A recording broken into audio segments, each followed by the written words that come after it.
Graça e paz, meus irmãos e amigos.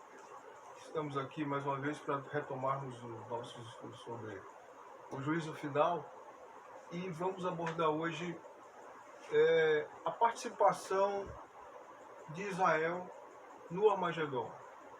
Como fica Israel? Como ficará Israel, a nação de Israel, a nação bendita de Israel, os filhos de Abraão, no Armagedon? O que a Escritura diz sobre isso, sobre a participação de Israel? É exatamente isso que nós queremos abordar hoje. E vamos tomar aqui como base dois textos, né?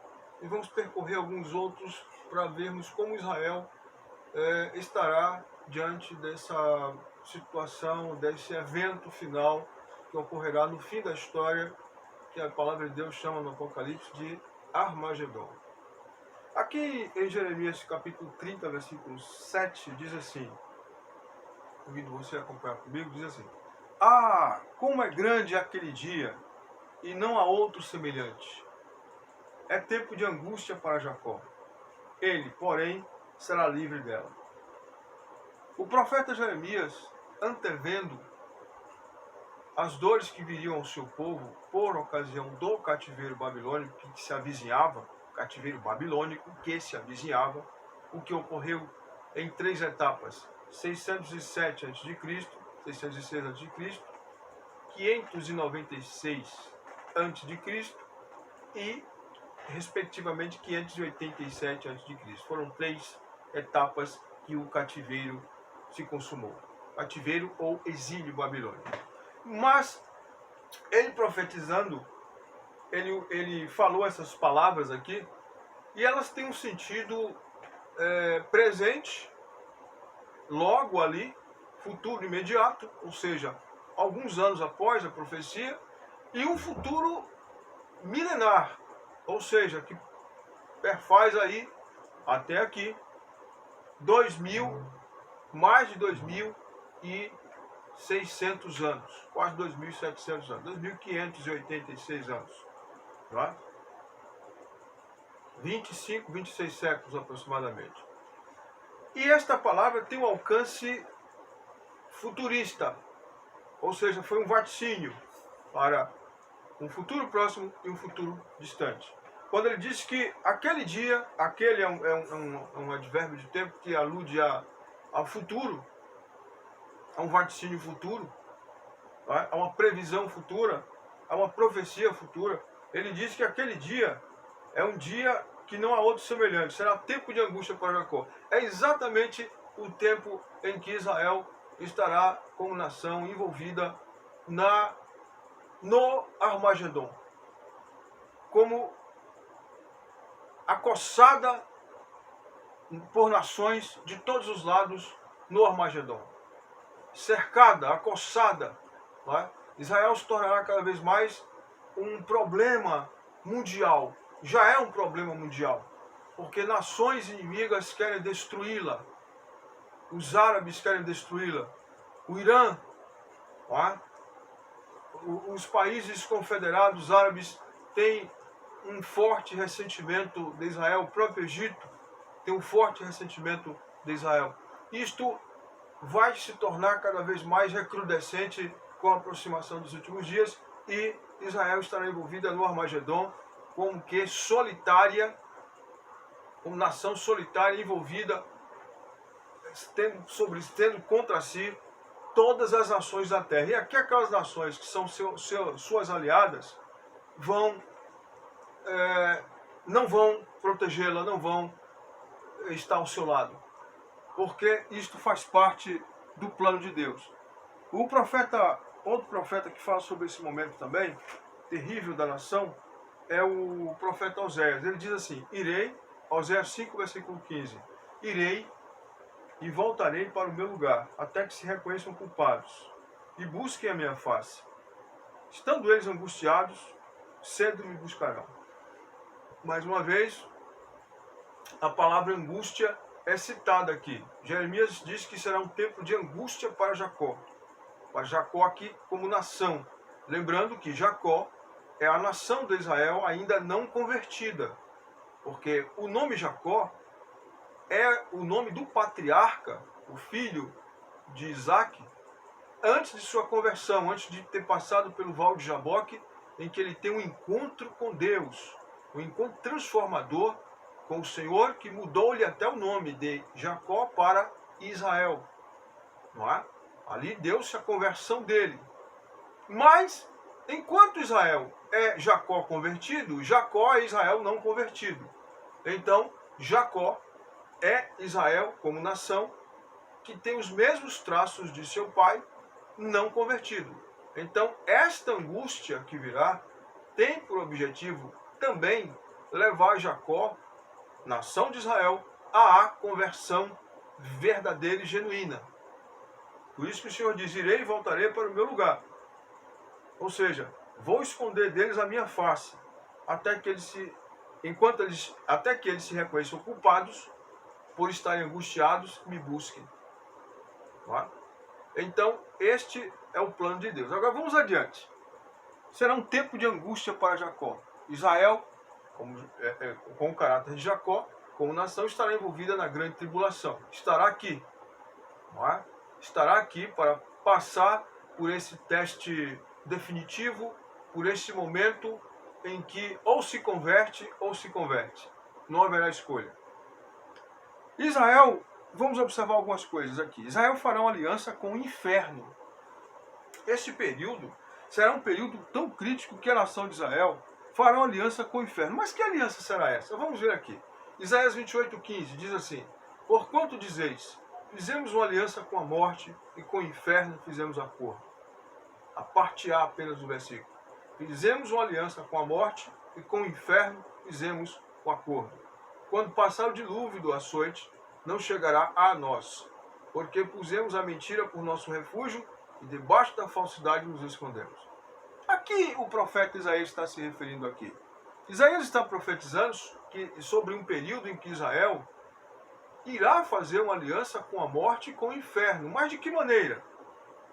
Vamos analisar o que diz o profeta Daniel também sobre isso, para nos dar uma clareza maior sobre esta aliança que Isaías diz que Israel fará com o inferno e com a própria morte. Tá? Morte aqui, entenda-se, é o reino espiritual do mal, né? É o reino do diabo, do Satanás. Vamos adiante.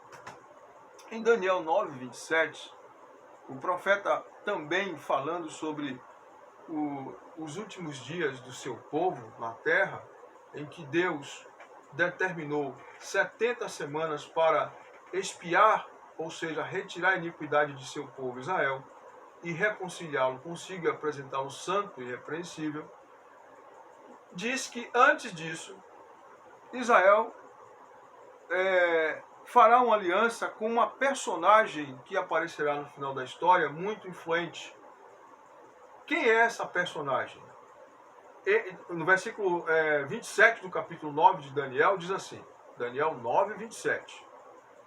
E ele firmará aliança com muitos por uma semana, e na metade da semana fará cessar o sacrifício e a oblação, e sobre a asa das abominações virá o assolador, e isso até a consumação. E o que está determinado será derramado sobre o assolador.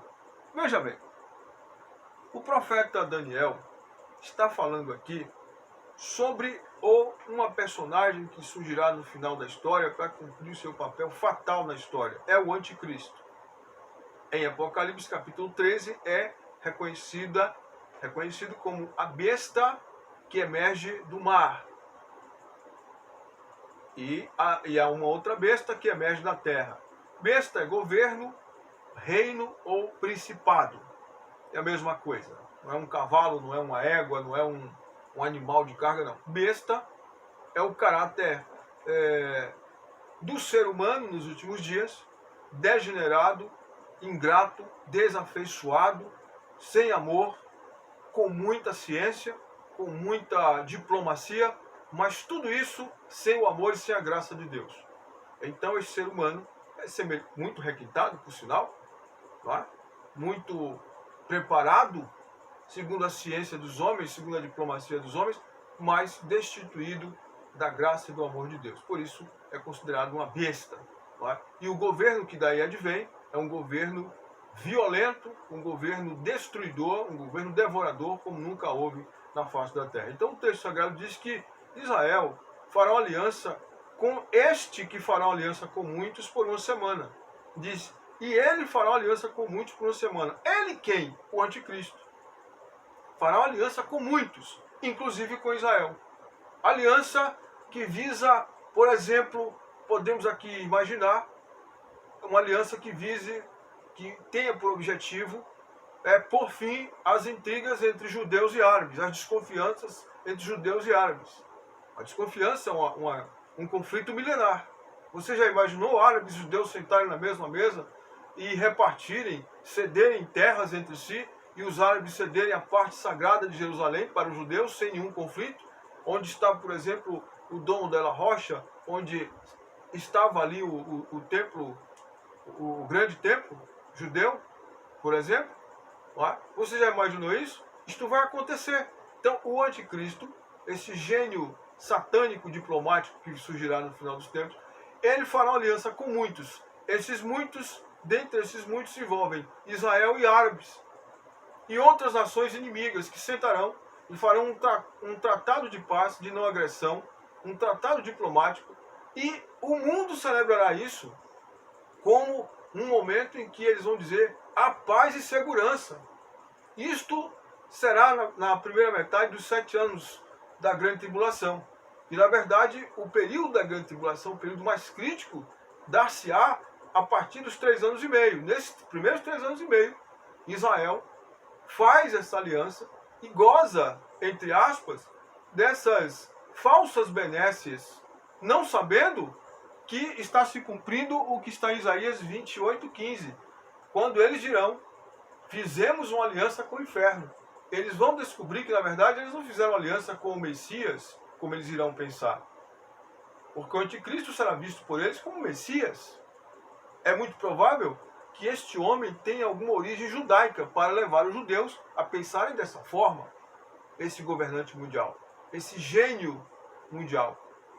Não é? Este homem que será muito mais sábio, muito mais inteligente do que todos os déspotas que já passaram por este mundo. Porque o diabo vai investir nele toda a sua sagacidade.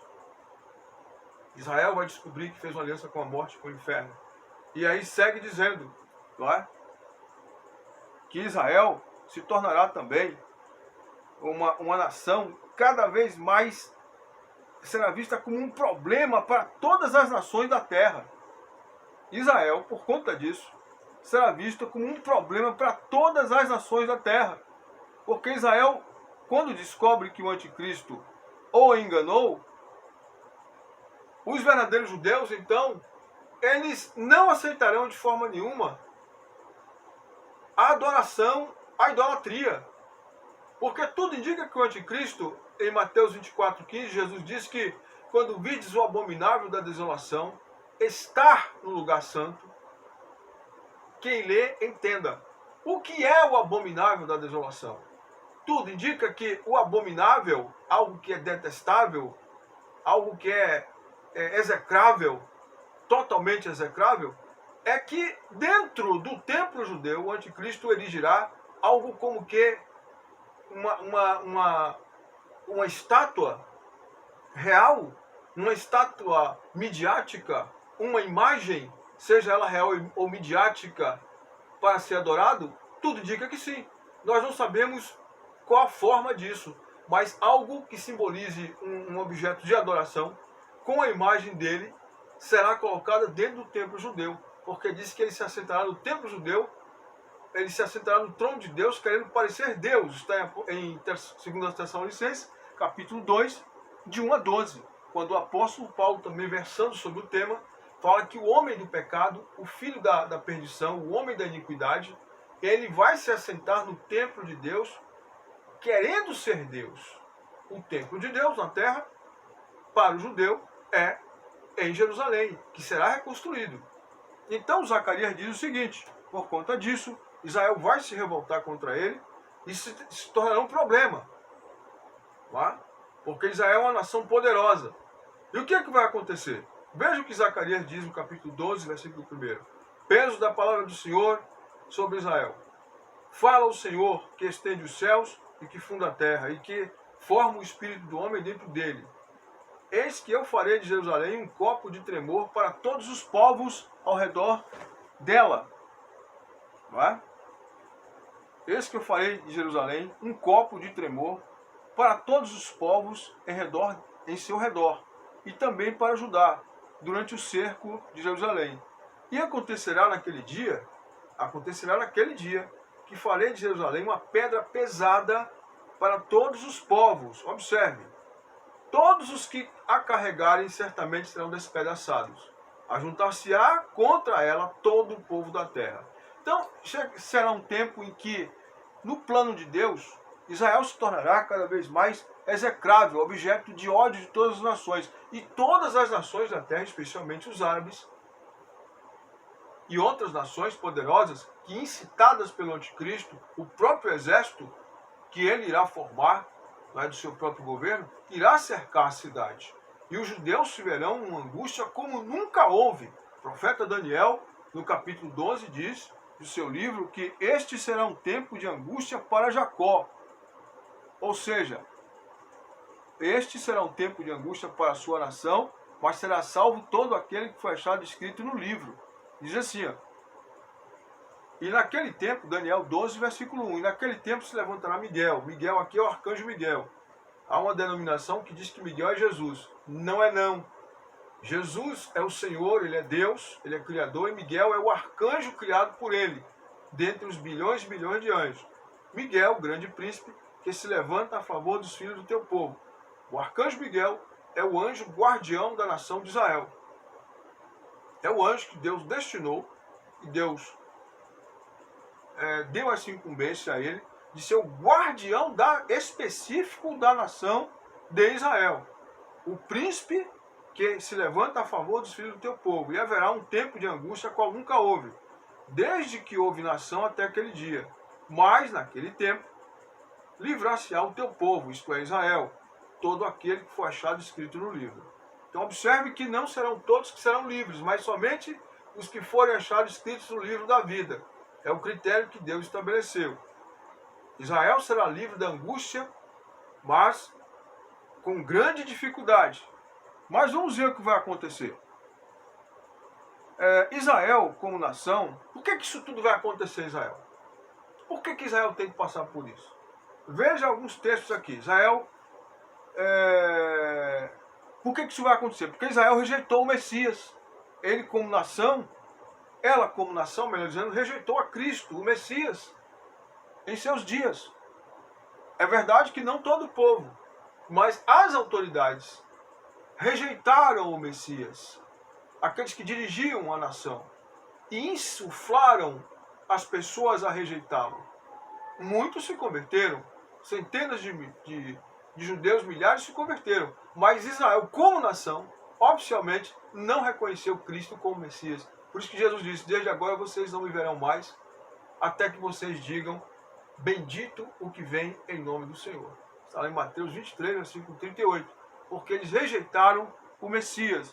Então Israel precisa passar por tudo isso para reconhecer que Cristo, que Jesus é o Messias que veio há 2025 anos atrás até esta data, que eles não reconheceram como Messias, mas que neste tempo de angústia eles verão que ele era o Messias. Eles clamarão então pelo Messias prometido. E vamos ver então o que acontece. Outro texto que mostra que Israel rejeitou o Senhor Jesus Cristo como Messias é João 12, que diz, ele veio para o que era seu e os seus não o receberam. Mas a todos quantos o receberam, deu-lhes o poder, Jesus deu-lhes o poder de serem feitos filhos de Deus. O texto sagrado diz que Jesus veio para o que era seu. Jesus é judeu. Jesus nasceu na Judéia. Ele nasceu de judeu. Ele disse a salvação vem dos judeus, João 4, 23. A salvação vem dos judeus. Não é? Porque ele veio dos judeus. Os judeus foram colocados por Deus no mundo para abençoar todas as nações, mas eles mesmos rejeitaram o Messias. E nós oramos para que eles se convertam. Porque está escrito: orai pela paz de Jerusalém, no Salmo 122. Orem pela paz de Jerusalém, prosperarão todos quantos a amam. Não é? E em Mateus 27, 25, quando o Senhor Jesus estava sendo julgado por nossos pecados, não é? Considerado como um criminoso por aquela horda de sacerdotes, né? De escribas invejosos, que lançaram mão do herdeiro, disseram: matemo-lo e tomemos parte da herança, como está na parábola dos trabalhadores. Quando Pilatos disse: eu estou limpo do sangue deste homem, do sangue desse justo, os judeus disseram: o seu sangue cai sobre nós e sobre a cabeça dos nossos filhos. Que coisa terrível! Eles se tornaram volitivamente, voluntariamente culpados do sangue do Senhor Jesus Cristo. Ou seja, sobre eles pesa a morte de Jesus. Eles não estão reconciliados com Cristo como nação. Todos que pensam dessa maneira. Óbvio que muitos judeus se converteram, os próprios apóstolos eram judeus. Tá? A igreja em Jerusalém era formada, em sua grande maioria, por judeus mesmo, judeus gregos. E centenas, cerca de 100 mil judeus se converteram em toda a Judéia, acredita-se. Mas foram perseguidos pelos próprios judeus. Os primeiros perseguidores do Evangelho, os primeiros a perseguirem a fé cristã, foram os judeus. Jesus disse a Pilatos: aquele que me entregou a ti, maior pecado tem.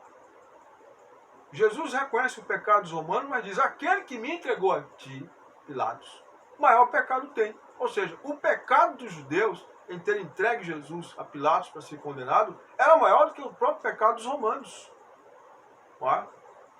Foi o que o Senhor Jesus disse. Então vamos adiante. Então Israel ver-se-á enganado e acossado com a maior de todas as ameaças da história.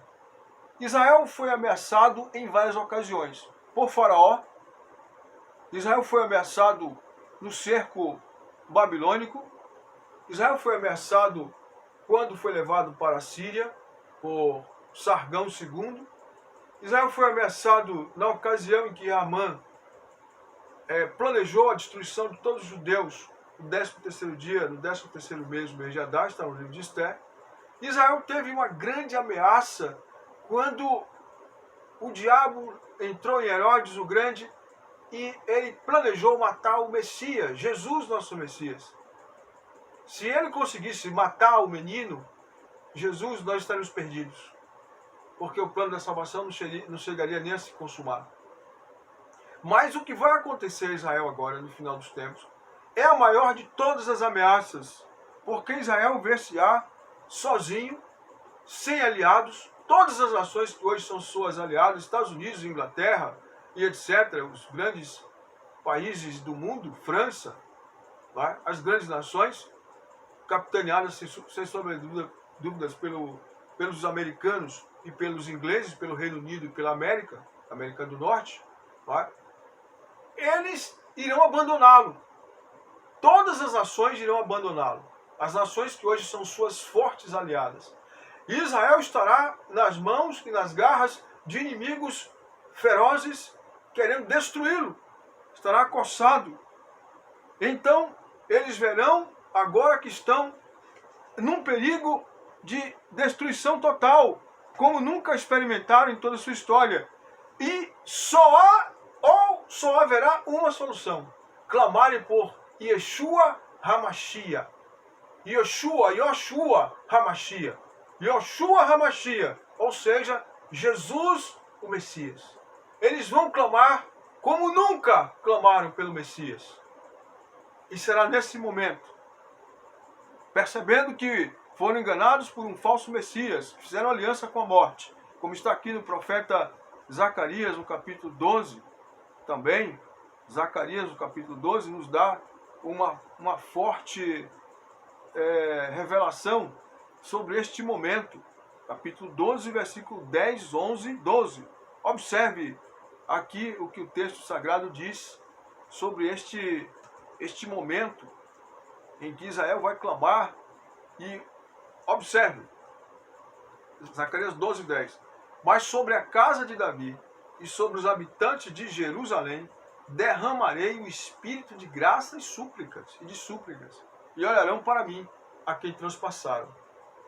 Será um momento glorioso, porque no momento que eles começarem a clamar pelo Messias, estarão sendo destruídos pelo Anticristo, acossados ali no Vale do Armagedon, todas as forças ali reunidas para guerrearem contra o Deus Todo-Poderoso, mas atacando a nação de Israel com o objetivo de pulverizar, de fazer desaparecer do mapa a nação de Israel.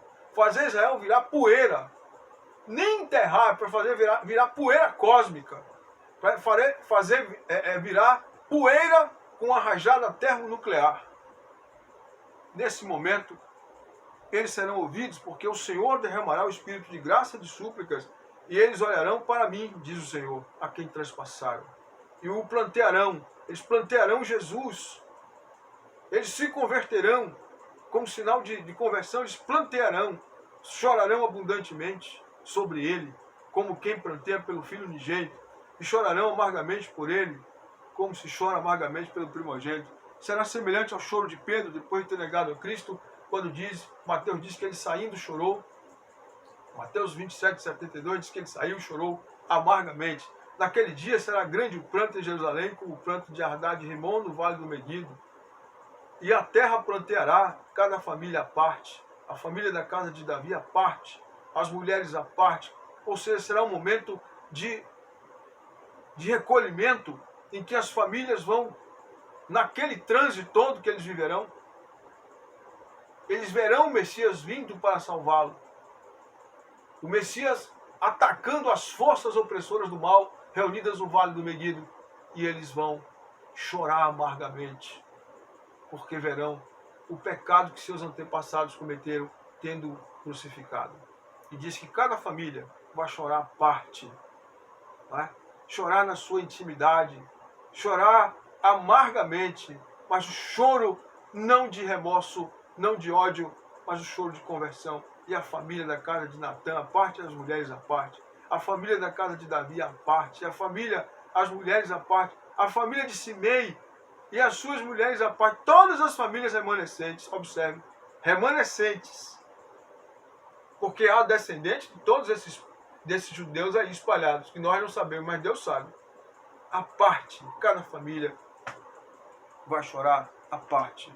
E aí cumprir-se-á o que está escrito aqui em Zacarias 14, Zacarias capítulo 14, alguns versículos vamos analisar aqui, para o nosso deleite.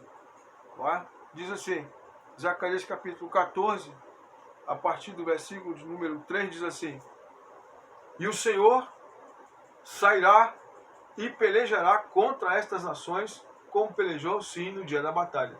Ou seja, após o clamor do povo judeu, motivado pelo espírito de graça e de súplicas que o próprio Senhor vai derramar sobre eles, ao reconhecê-lo como Messias, ao perceberem-se enganados pelo Anticristo e por Satanás, eles vão clamar pelo Messias. Então o Messias derrama o seu espírito, o mesmo espírito que foi derramado no dia de Pentecostes, que é o Espírito Santo, vai ser derramado sobre eles. E eles clamarão, e eles chorarão, e Jesus vai descer dos céus, o Senhor, como é visto em Zacarias, sairá e pelejará, guerreará contra essas nações.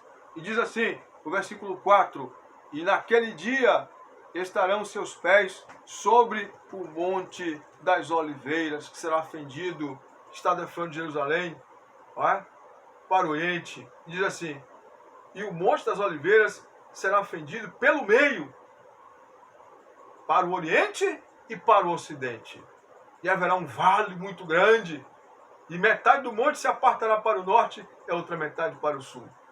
O monte será fendido ao meio, quando Cristo aparecer e colocar os seus pés sobre ele. Por que o Monte das Oliveiras? Porque foi o lugar de onde ele ascendeu. Será o primeiro lugar que ele vai pisar nesta terra. Os anjos disseram em Atos 1:11, varões judeus, por que vocês estão olhando para cima? Esse Jesus, que hoje subiu, que hoje foi elevado aos céus, voltará do mesmo modo que vocês estão vendo ele subir. Ou seja, ele vai voltar do mesmo modo e vai pisar no mesmo lugar de onde ele ascendeu, o Monte das Oliveiras. E diz assim, e fugireis pelo vale dos meus montes, pois o vale dos montes chegará até Azel, e fugireis assim como fugiste diante do terremoto nos dias de Uzias, rei de Judá. Então virá o Senhor, meu Deus, e todos os santos contigo. Me parece que o monte vai ser fendido com o objetivo de dar um escape para que os judeus escapem seguramente escaparem para uma zona mais segura, enquanto o Senhor ataca os inimigos com armas mortais, não é? Enquanto os judeus se esquivam, os judeus têm esse escape preparado pelo Senhor para que eles mesmos com suas pernas, ajudados pelos anjos de Deus, fujam. Então o Senhor fará com que essas nações pereçam de forma... Essas nações que estarão ali representadas por seus exércitos pereçam de forma terrível. E para finalizar, nós vamos ver aqui que coisa maravilhosa, aqui no versículo de número 12 e 13, diz assim: e esta será a praga com que o Senhor ferirá todos os povos que guerrearem contra Jerusalém. A sua carne apodrecerá, estando eles em pé. Eles apodrecerão os olhos nas suas órbitas, e a sua língua lhes apodrecerá na boca. Que coisa terrível. Deus, não se brinca com Deus. O Armagedon, a batalha do Armagedon, Deus virá salvar Israel. Deus virá julgar as nações. Jesus aparecerá nos céus com a sua igreja, com o seu exército de anjos e com o seu exército de santos de todas as épocas. Nós estaremos ali, os santos já ressuscitados e os santos vivos arrebatados com corpos transformados, vindos em cavalos brancos, ali formando uma só grei. Profetas, patriarcas, santos do Novo Testamento e santos de todas as épocas desde Adão, e os santos anjos de Deus para executarem a sentença contra o mundo ímpio. Glória a Deus. E o que acontecerá naquele dia? Se a inimizade dos judeus contra o Evangelho foi bênção para o mundo, o que acontecerá quando eles se converterem? Finalizamos dizendo esta palavra do apóstolo Paulo. Vejam o que Paulo diz em Romanos 11, versículos 12 e 15. O que acontecerá quando os judeus se converterem? Olha o que Paulo diz no versículo 11 de Romanos, no versículo 12 de Romanos 11. Romanos 11, 12 e depois vamos ler o 15. E se a sua queda, a queda dos judeus, é a riqueza do mundo, e a sua diminuição, a riqueza dos gentios, quanto mais a sua plenitude. Aí no 15 ele diz: porque se a sua rejeição, a rejeição dos judeus, por parte de Deus, é a reconciliação do mundo, qual será a sua admissão, se não a vida dentre os mortos? Sabemos que os judeus foram rejeitados, em parte, para que o Evangelho chegasse até nós. Foi um juízo que Deus derramou sobre eles por causa da soberba e do orgulho deles. Fui buscado dos que não me buscavam. A um povo que não me chamava, me dei a conhecer. A um povo que não me buscava, me dei a conhecer. Chamei, e já Osés diz: chamei ao meu povo aquele que não era meu povo. Mas, neste tempo, os judeus se converterão. E se nós formos abençoados por esta rejeição que eles sofreram, muito mais o mundo será abençoado com a conversão deles. Será a vida dentre os mortos. Será o momento da plenitude em que este mundo encontrará a convergência. E Cristo trará todas as bênçãos prometidas no Antigo e no Novo Testamento para que o seu povo ressurreto desfrute e goze. Portanto, o que aguarda o povo de Deus não é a sepultura, não é o inferno, não é o Armagedon, não é a destruição. O que aguarda ao povo de Deus é um futuro glorioso em que algumas coisas nós vislumbramos pela palavra de Deus, mas nós não podemos imaginar a plenitude do que serão todas essas bênçãos que estão descritas na palavra de Deus. Como disse o apóstolo Paulo, as coisas que os olhos ouviram, que os ouvidos não ouviram, e que não subiu ao pensamento, à imaginação e ao coração humano, são justamente aquelas que Deus preparou para aqueles que o amam. Que Deus nos abençoe, nos renove, nos encha de fé e nos guarde em esperança de que todas essas coisas a seu tempo vão se cumprir e de que Ele nos guardará em Cristo para participarmos de todas elas. Deus abençoe, queridos irmãos.